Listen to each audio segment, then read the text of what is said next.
Hi everyone, welcome to my channel FinNews Digest. Today we'll be covering about the Lakshmi Vilas Bank. Just now a news has come about the Lakshmi Vilas Bank that sections of the shareholder has voted against the appointment of 7 directors and also the statutory auditors. So first let's just take an overview of the bank. So Lakshmi Vilas Bank is a private sector bank and it was founded in 1926 with headquarters in Chennai, Tamil Nadu. Also it has branches in many of the states in India, and key people, that is Subramaniam Swamy. He is a managing director and CEO. Capital adequacy ratio recent is 1.12. I have taken it from Money Control, and the required capital adequacy ratio, ye kya hota hai, we'll see further, is 8%. 1974, from 1974 the bank started expanding and it has branches in Andhra Pradesh, Kolkata, Maharashtra, Gujarat and many more. And also it has 569 branches and 1046 ATMs. Last year, because of the poor performance of Lakshmi Vilas Bank, on 5th April 2019, the board approved merger with Indian Housing Finance, but it was rejected by the regulator RBI. And although it was rejected, they decided for merger with India Bulls, where India Bulls agreed to take 90.5% stake and remaining would be with LVB. But as I said, it was rejected by RBI. So on September 25th, the LVB had 93rd AGM where they proposed several resolutions, one being appointment of directors, and actually it was reappointment of the directors and the chartered accountants.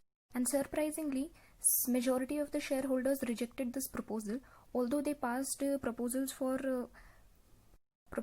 raising capitals and FPI investment, increasing the FPI investment, but the reappointment of the shareholders and the chartered accountant was a very surprising thing. Among the rejected directors, the CEO Subramaniam Sundar was also rejected from getting reappointed, and the chartered accountant P. Chandrasekhar LLP chartered accountants and branch auditors. Okay, and among the rejected ones, others were N. Sai Prasad Gorinka, Mr. Raghuraj, Mr. K.R. Pradeep, Mr. B.K. Manjunath, and Y.N. Lakshmi Narayan Murthy. Okay. What happened because of which there was a rejection by the shareholders? We'll take a look at the performance of LVB Bank. So let's just start with it. Before going further and analyzing the financial performance of LVB Bank, let me inform you that LVB is in talk with Clicks Capital for merger. Clicks Capital is founded by Pramod Basin. This is Pramod Basin and Anil Chawla. They owe 85% in Aeon Capital Partners. Aeon Capital is a joint venture between US headquartered global private equity fund, that is Apollo Global, and domestic alternative, that is ICICI Ventures. So basically Aeon is a JV of Apollo Global and ICICI Venture. ICICI Venture is a subsidiary of ICICI Bank. This is not for the first time that LVB is in news. It has been incurring losses for past 10 quarters, and RBI had initiated a prompt corrective action where it stated bank to bring additional capital and restrict further lending to the corporate companies and reduce the non-performing assets and improve the provision coverage ratio to 70%. NPA means when principal or interest amount remains unpaid for a period of more than 90 days, and there are further subcategories where we can identify NPA as substandard or doubtful or loan assets. And provision coverage ratio is making provision so that the bank don't suffer and they have adequate profits to cover their losses. Okay, if we take a look on the quarterly results of the Lakshmi Vilas Bank, June में भी increase हुआ, जून से सितंबर में increase हुआ, then from दिसंबर थोड़ा सा decline, there is a decline, और फिर दिसंबर से मार्च में भी काफ़ी ज़्यादा हद तक इंक्रीज हुआ है, और मार्च से जून में थोड़ा सा डिक्लाइन है. हाँ, और अगर हम रेशियोज़ में देखते हैं तो हम लोग देखेंगे कि काफ़ी ज़्यादा परसेंटेज से इंक्रीज हो रहा है, थोड़ा बहुत डिक्लाइन हुआ था, लेकिन फिर भी उसका ज़्यादा इम्पैक्ट पड़ा नहीं है, काफ़ी हल्की अमाउंट से डिक्रीज़ हुआ है।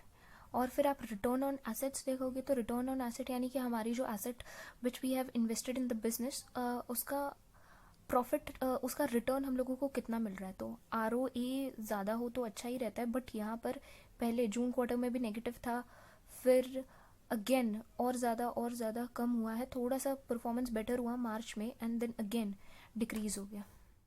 और अगर हम शेयर होल्डिंग पैटर्न में नज़र डालें तो प्रमोटर्स काफ़ी ज़्यादा, प्रमोटर्स का काफ़ी कम है स्टेक, और प्लेज्ड काफ़ी ज़्यादा इन लोगों ने करके रखा है। और जून में 33.88% था, फिर सितंबर में प्लेजिंग कम हुआ, देन वापस मार्च में इंक्रीज़ हुआ, और अभी तो जून क्वार्टर है तो ठीक है, ज़्यादा डिफरेंस नहीं है, बट काफ़ी ज़्यादा अमाउंट इन्होंने प्लेज कर रखी है लोन लेकर के।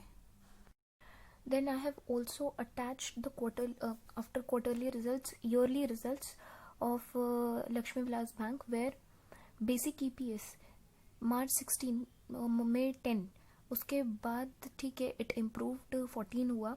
EPS basically it is the earning per share which is how much you have earned per share, है ना, एक शेयर पे हमारी अर्निंग कितनी है। मार्च 17 में इट वॉज 14, और आप देखेंगे ड्रेस्टिकली नेगेटिव में चला गया मार्च 18 में, देन मार्च 19 में भी इट डिक्लाइंड, मार्च 20 में डिक्लाइन ही था, बेटर था, इतना खास कुछ परफॉर्मेंस रहा नहीं है। देन नेक्स्ट की performance ratio will see is return on capital employed. ये भी हमारे जो रिटर्न्स जो हमने कैपिटल लगाया है कंपनी में, बैंक यहाँ पर, उस पर हमें रिटर्न्स कितने मिल रहे हैं, तो ये कैपिटल एफिशिएंसी बताता है, प्रॉफिटेबिलिटी। तो एफिशिएंसी कुछ खास रही नहीं है, पहले भी मार्च 16 में भी इतनी बेटर नहीं थी, फिर धीरे धीरे कम हो करके और नेगेटिव में चला गया, यानी कि प्रॉपर एफिशिएंटली कैपिटल जो है मैनेज नहीं किया जा रहा है। CASA percentage, CASA is current and savings account. तो कासा रेशियो कैसे काम करता है, CASA is current account and savings account. Generally इनका कासा रेशियो का परसेंटेज देखेंगे तो ये काफ़ी ज़्यादा बेटर होता गया है, हालांकि ये ऑपरेटिंग एफिशिएंसी भी दिखाता है, तो जितना ज़्यादा कासा रेशियो अच्छा उतना ज़्यादा ऑपरेटिंग एफिशिएंसी बेटर। अभी यहाँ पर इनका कासा रेशियो इसलिए ज़्यादा हुआ है कि इनकी जो अर्निंग्स है वो इनके करंट अकाउंट सेविंग्स अकाउंट से ज़्यादा आ रही है। वो इसलिए हुआ होगा क्योंकि सेविंग्स पे वैसे भी कम हम लोगों को इंटरेस्ट ये लोग देते हैं, और जो इन्होंने चार्ज किया होगा वो हमसे ज़्यादा चार्ज किया होगा। हमसे चार्ज किया होगा ज़्यादा, मतलब कि लोन वगैरह लेकर के जो हमसे ये चार्ज करते हैं उसकी मैं बात कर रही हूँ।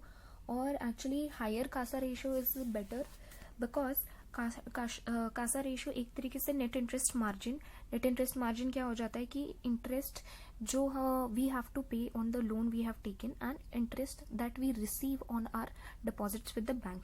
तो क्योंकि बैंक ने हमें कम दिया और चार्ज ज़्यादा किया, जिसकी वजह से नेट इंटरेस्ट मार्जिन भी अच्छा होता है। आप यहाँ पर देख सकते हैं कि नेट इंटरेस्ट मार्जिन 2.24, उससे थोड़ा सा कम हुआ था बाद में, फिर और डिक्रीज़ हुआ, लेकिन यहाँ पर 1.69 से इम्प्रूव किया है। क्यों कैसे इम्प्रूव हुआ होगा कि वही जैसे मैंने पहले कहा कि हमें इंटरेस्ट उन्होंने कम दिया और जब चार्ज करना हुआ तो उन्होंने ज़्यादा किया। फिलहाल अगर चार्ज नहीं भी किया होगा क्योंकि कोविड चल रहा है तो ज़्यादा लोगों ने लोन लिया नहीं होगा, जिनकी फाइनेंशियल कंडीशंस अच्छी नहीं थी उन्हें लोन लेना पड़ा होगा, तो चार्ज करते टाइम ज़्यादा लिया होगा। और अभी वैसे भी बहुत सारे इंटरेस्ट जो रेट्स हैं वो कम हुए हैं, सेविंग्स वगैरह के इंटरेस्ट रेट्स काफ़ी ज़्यादा कम हुए, FD के भी, तो इनका मार्जिन कई हद तक बेटर हुआ है। फिर आप नेट प्रॉफिट मार्जिन देखेंगे तो नेट प्रॉफिट मार्जिन भी ठीक है 7.1 थी, फिर धीरे काफ़ी ज़्यादा नेट प्रॉफिट मार्जिन भी कम हो गई। ऑपरेटिंग प्रॉफिट मार्जिन का भी यही है, काफ़ी ज़्यादा नेगेटिव में चली गई। रिटर्न ऑन एसेट्स ईयरली थे, पहले हमने क्वार्टरली देखे, ये भी नेगेटिव में चले गए डिक्रीज होते। And return on equity that is the amount we have invested in the business, वो भी उस पर कितना रिटर्न आया, that has also been decreasing for long, और काफ़ी ही हद तक। तो एक तरीके से देखा जाए तो बैंक का फाइनेंशियल परफॉर्मेंस काफ़ी ख़राब है, इसीलिए उसे कैपिटल की काफ़ी ज़्यादा ज़रूरत है, जिसकी वजह से वो क्लिक्स के साथ मर्जर के बारे में देख रहा है। और उनका ये कोशिश है कि किस तरीके से जल्द फंड्स रेज किए जाए ताकि बैंक सर्वाइव कर सके, वरना बैंकरप्ट हो जाएगा। ये net profit and loss figures है, ये वाला है हमारा ईयरली और ये हमारा क्वार्टरली।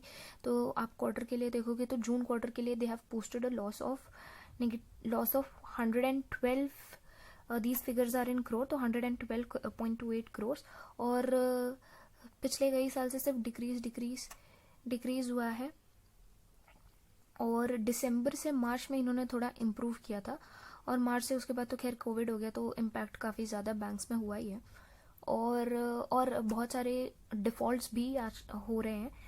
और नेट प्रॉफिट एंड लॉस अगर आप ईयरली भी देखेंगे तो मार्च से थोड़ा सा बेटर यहाँ पर इन्होंने ईयरली परफॉर्मेंस दिया है।